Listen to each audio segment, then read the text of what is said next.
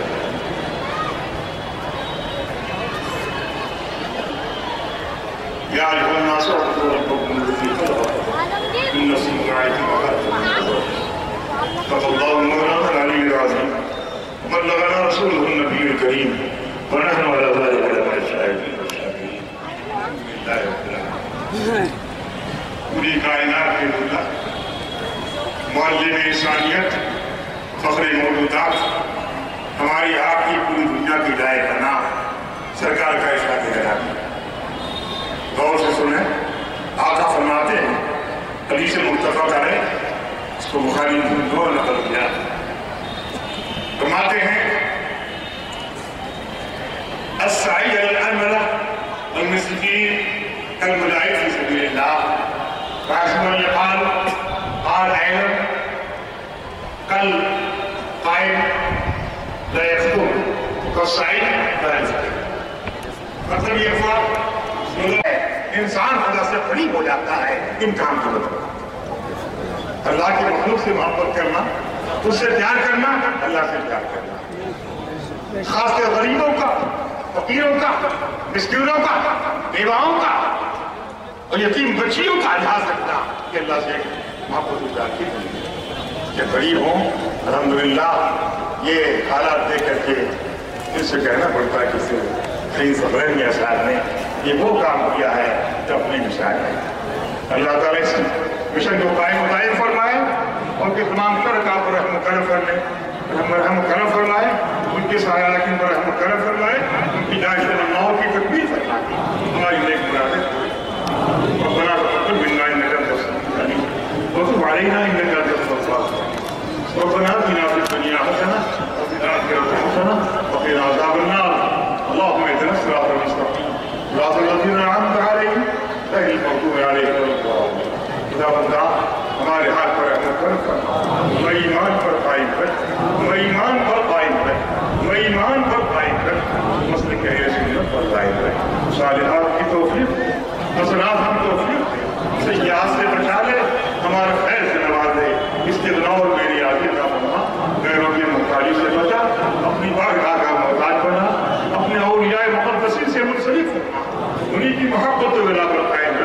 انہیں کے نقطوں پر چلنے کی توفیق رحم کرم فرما ہماری خدمات کو مولا فرما ساری خدمات کو قبول فرما صلی اللہ علیہ وسلم اور تم سے یہ نام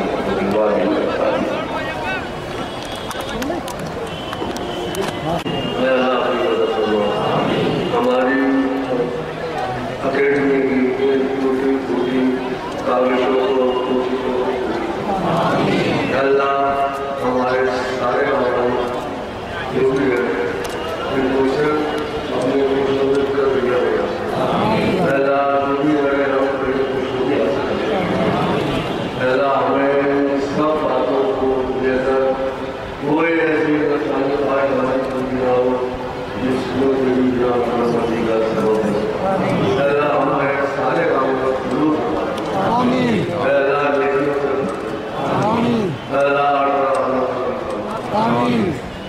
اس علم و عالم سے نواز جس سے خشیہ اس علم سے بچا جس سے استقبال غرور اور جس سے دوری اپنے حبیب صلی اللہ علیہ وسلم کی سچی محبت عطا فرمائے ان کے پیچھے پیچھے چلے والا کامل دیوار نصیب فرمائے اللہ اپنے فضل و احسان سے ان اعمال کی توفیق دے جو تجھے تیرے حبیب صلی اللہ علیہ وسلم کو راضی کرے تیری خوشنودی حاصل کرے اللہ اپنے فضل و احسان سے ہمیں ان لوگوں سے بھی بے پرواہ کرتے ہیں جو ہمارے کاموں میں بلا وجہ رکھنے اور شورش پیدا کرتے ہیں اور زبردستی کے اوپر الزامات لگاتے ہیں کہ ہم اس کو برا کہتے ہیں اس کو اچھا نہیں چاہتے ہیں اس کو ہم اپنے مرشدانی حرام سے لگے ہوئے ہیں ان کی محبت ہمارے دلوں میں ہماری کاموں میں اللہ ہمیں اپنے فضل اور احسان سے ہر برائی سے بچا جو تیرے نیک بندوں کو ملے ہماری مشکلات تعلیم پریشانیاں روزی روزگار میں برکت روزی کے مسائل اچھے پاک طیب روزی نصیب جو درد بیماری آ جائے سے نجات ہو ہمارے اس مجمع میں بے شمار بے شمار ضرورتیں خواہشیں اللہ اپنے فضل و احسان سے ان ساری نیک خواہشات کرتے اللہ ہمیں توفیق دے کہ ہم اس طرح کے پروگرام تیری خوشنودی حاصل کرنے کے لیے وقتاً فوقتاً آسانی سے کرتے رہے ہماری برقرار فرما میں نے سنا ہے مراد آباد کے علاقے میں ہمارے سلسلے کے بیل کو توڑنے کے لیے بڑی کوشش ہو رہی ہے آپ نے بولو دیکھو میں آپ کو بتاتا ہوں میری مریضے کا مقصد سوائے اس کے کچھ نہیں ہے کہ لوگ اللہ والے اللہ کی محبت رسول کی محبت رسول کی اتباع اللہ کی فرما برداری ان کا توڑنا چاہتا جس کو جہاں سے یہ چیز نصیب ہے میری اجازت ہے وہاں مجھے کچھ اپنے اس میں لوگانی کی ضرورت نہیں ہے اور نہ ہی اپنے لوگوں کو بیٹھ کر کے اپنے اوپر کو ذمہ رکھتے ہم کسی کو نہ برا کہتے ہیں نہ ہمارے کام ہے جوئی شیوائے شیطان ہے اور کس گوئی عبادت ایمان جو جھوٹے ہیں ان کے ایمان ضرور وارد ہے اور جو بہتان اور الزامات لگاتے ہیں وہ کچھ نہیں کرتے ہمیں صرف یہ کہنا ہے کہ آپ سب لوگ کسی کی رسمی باتوں میں کوئی دھیان نہ دیں اور ہمیں کوئی صفائی نہیں ہے صرف اتنا کہنا ہے کہ آپ یہاں سے واپس آؤ مضبوطی سے بیٹھے رہو فارسی کا مقولہ ہے جس کو بیان کر دیا جاتا ہے تو لوگوں کو یا تدبیر و محکم ایک دروازہ پکڑو اور مضبوطی سے پکڑو، جس میں بے شمار پاسخ ہے۔ اس کا مطلب یہ کوئی نہیں ہے کہ آپ مجھے کوئی نفرت کریں، سب سے عزت کرو، سب کی عزت کرو، مگر جہاں سے جڑے ہو وہی میں رہو۔ سمجھ میں آ گیا؟ صلی اللہ علیہ وسلم محمد وآلہ وصحبہ وذریتہ وآلہ اجمعین۔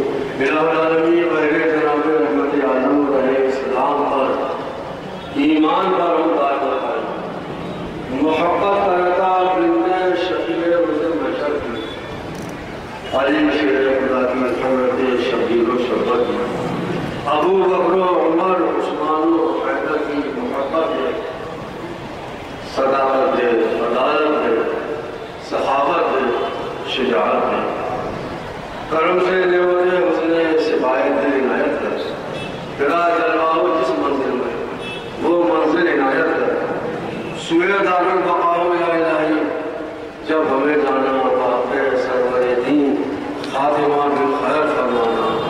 وصلی اللہ علیہ وسلم محمد وآلہ وصحبہ اجمعین برحمتک یا لا الہ الا اللہ محمد رسول اللہ۔ اب آپ لوگوں کو اجازت ہے، آپ اتنے مجموعے میں سب کچھ ہو، مسافر بھائی بہت مشکل بات ہے بھائی، پروگرام تو ہو گیا، اب شادی وغیرہ ہونا ہے، اس کے جو لوگ ہیں شادی میں لگیں گے اور جس کو جانا